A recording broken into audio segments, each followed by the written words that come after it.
Bonsoir à tous, il est 22 h, bienvenue dans cette nouvelle édition, voici les titres. Le ministre de l'économie et des finances, Ilyas Moussa Daoualé, a reçu dans son cabinet l'ambassadeur français Arnaud Guillois. Et durant cette rencontre, les titres avant de débuter cette édition, le ministre des Finances a reçu l'ambassadeur français Arnaud Guillois dans son cabinet aujourd'hui. Et les derniers éclats de campagne en Tunisie, avant le premier tour de la présidentielle. Bonsoir à tous et merci de nous rejoindre. Le ministre des Finances, disais-je, Ilyas Moussa Daoualé, a reçu hier dans son cabinet l'ambassadeur français Arnaud Guillois. Ce premier contact entre l'ambassadeur français et le ministre, et l'ambassadeur a remercié le ministre pour la disponibilité qui lui a été accordée depuis son arrivée à Djibouti. Au terme de cette rencontre, les discussions ont porté sur les efforts consentis par Djibouti et la France afin de renforcer les relations de partenariat, mais aussi les nouvelles perspectives qui vont consolider la coopération dans plusieurs domaines nécessaires.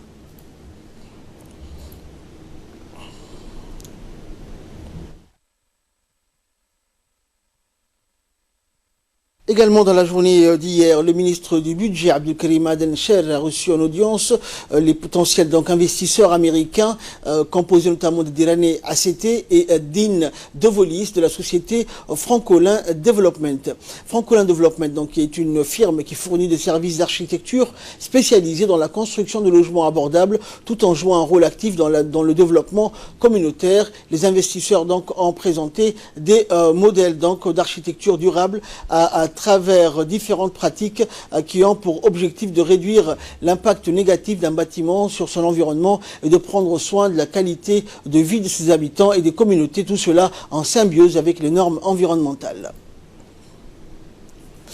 Le secrétaire d'État à la jeunesse et au sport, Hassan Mohamed Kamil, dans sa politique basée sur la méritocratie et accentuée la redynamisation des CDC, a reçu avec tous les honneurs la directrice par intérim du CDC de la cité Nguela, Hawa Ahmed, et la présidente du conseil communautaire, Fatouma Hassan, de réputation dynamique. Cette rencontre s'est déroulée en présence du conseiller technique, de la directrice de CDC, également du chef de service de programmation des CDC ainsi que des animateurs du centre. En effet, après avoir constaté les prouesses sur fond d'abnégation consenties par l'équipe du CDC d'Anguela, le secrétaire d'État a décidé de lui attribuer en guise d'encouragement l'attestation du meilleur CDC du mois pour avoir honorablement assuré une bonne organisation et fonctionnement de cette structure dans le cadre des nobles missions d'intégration socio-éducative et sportive qui lui sont assignées au profit des jeunes. Le secrétaire d'État a félicité Mme Hawa Ahmed, l'exhortant à poursuivre dans cette voie.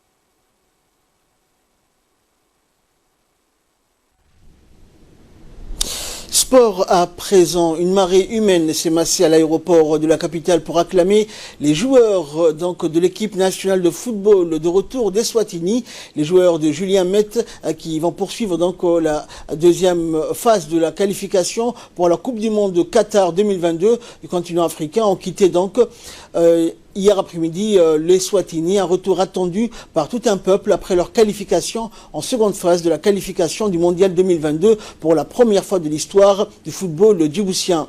L'équipe nationale a été accueillie par le secrétaire d'État à la jeunesse et au sport, Hassan Mohamed Kamil, le responsable de la Fédération djiboutienne de football ainsi que des officiers de la gendarmerie nationale. Après leur arrivée, les joueurs sont ensuite montés à bord d'un bus impérial octroyé par la gendarmerie nationale pour parader dans les rues de la capitale où les attendaient depuis des heures des supporters et certains drapés du drapeau national ont ovationné leurs héros.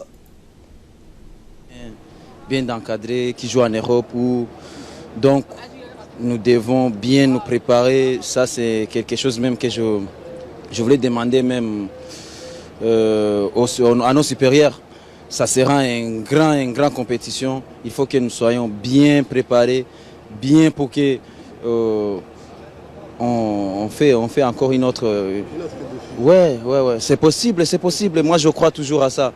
Depuis, moi, je crois. Je vois, on peut même faire plus que ça. Et après leur arrivée, donc, les joueurs sont ensuite montés à bord d'un bus impérial octroyé par la gendarmerie nationale pour parader dans les rues de la capitale où les attendaient depuis des heures des supporters et certains drapés du drapeau national. Une parade donc qui a débuté à l'aéroport, donc il les a menés dans les rues et ruelles des quartiers de la capitale et toujours sous bonne escorte.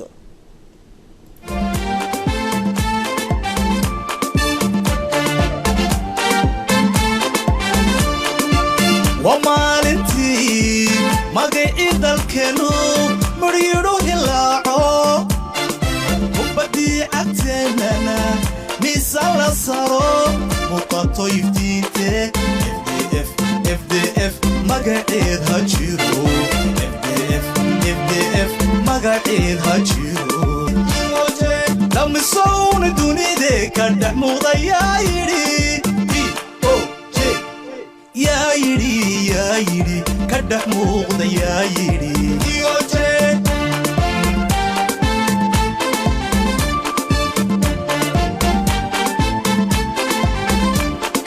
مالكدا ايا جيحي مالقليا يا يري مبدي سيتاهي لما صون دوني دي كدح موغدا يا يري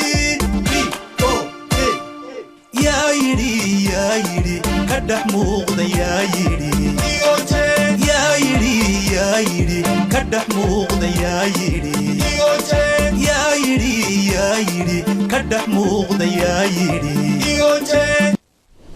Direction Obok, à présent nous allons parler santé. Du jeudi 5 septembre au dimanche 8 septembre, l'équipe mobile du centre médico-hospitalier d'Obok a effectué une sortie dans la région reculée de l'Adato. Cette localité donc située à environ 107 km du chef-lieu avec un accès très difficile. Le médecin-chef de la région sanitaire d'Obok, Dr Ibrahim Dimbio, s'est déplacé avec une équipe mobile composée de plusieurs membres. Il y avait le dépistage de la malnutrition, la campagne de vaccination, mais aussi une sage-femme et un technicien ophtalmologue.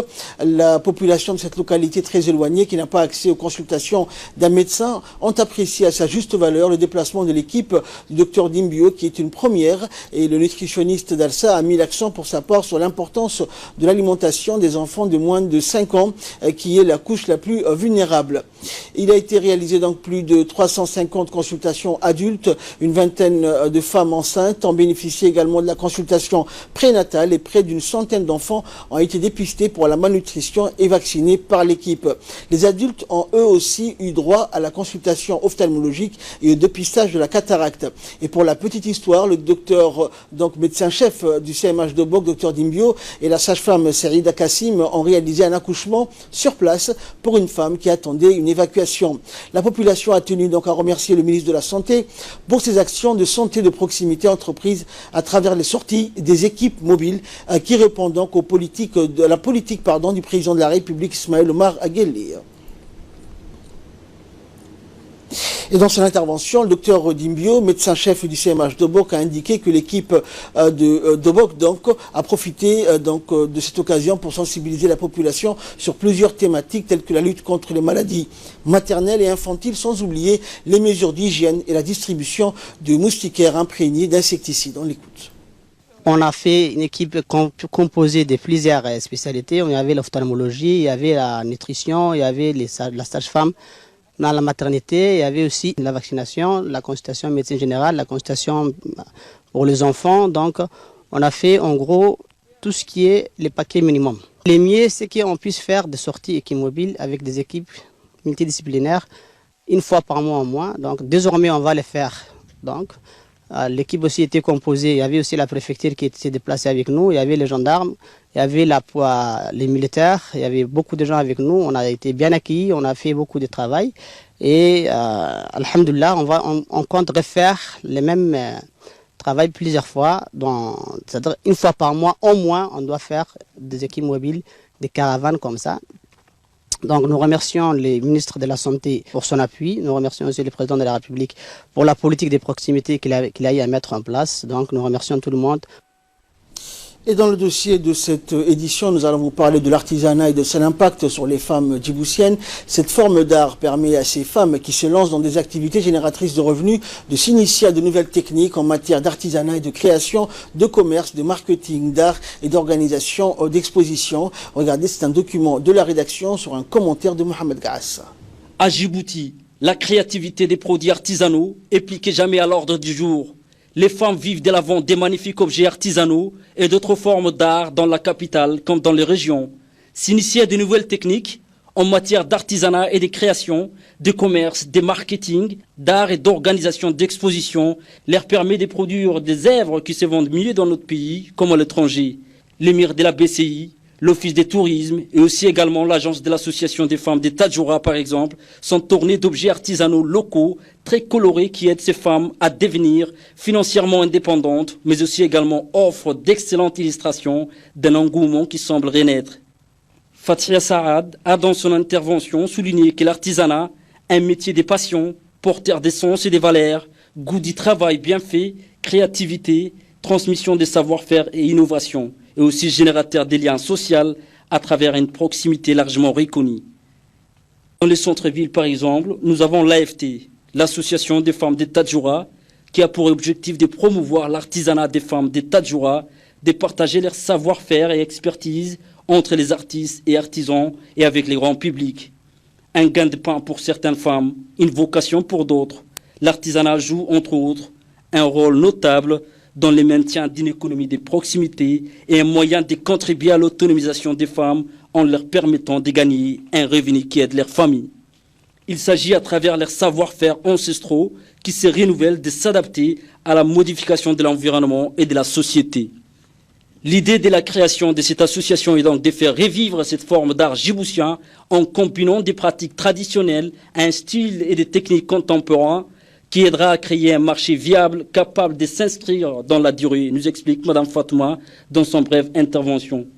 Promouvoir l'attractivité des métiers de l'artisanat est fortement exigé dans la société djiboutienne, d'où la passion qui anime les femmes djiboutiennes à se lancer dans des activités artisanaux pour réussir dans la vie et aussi contribuer à l'expansion de l'économie locale. Les activités artisanales jouent un rôle majeur dans la vitalité et l'animation des territoires, des centres-villes ou des communes rurales. Sur cette base solide, donner à voir et à entendre la passion qui anime les artisans dans l'exercice de leur métier doit permettre de faire entrevoir aux jeunes en quête d'un avenir professionnel tous les potentiels d'accomplissement personnel qui recèlent les secteurs.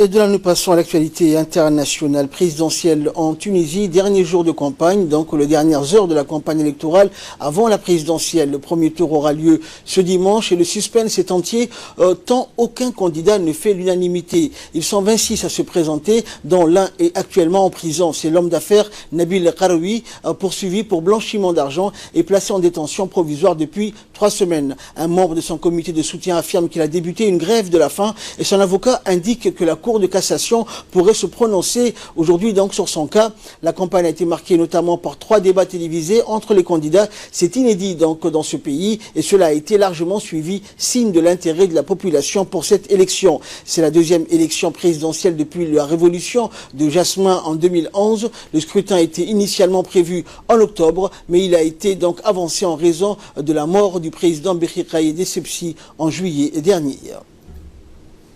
Et enfin, l'Union européenne verse des aides pour la Colombie. La chef de la diplomatie européenne, Federica Mogherini, a annoncé hier de nouvelles aides pour la Colombie afin d'appliquer l'accord de paix signé avec l'ex-guérilla des FARC et de gérer l'assistance aux milliers de migrants vénézuéliens qui fuient leur pays en crise. La haute représentante de l'Union européenne pour les affaires étrangères a annoncé 4,5 millions d'euros d'aide en faveur de la commission de la vérité et 3,3 millions pour l'unité de recherche des personnes portées disparues issues de l'accord de 2016 ayant permis le désarmement des FARC et leur transformation en parti politique.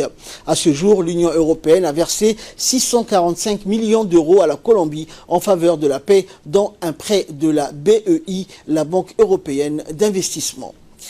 C'est tout pour ce journal. Merci de l'avoir suivi. Excellente soirée sur Télé Djibouti.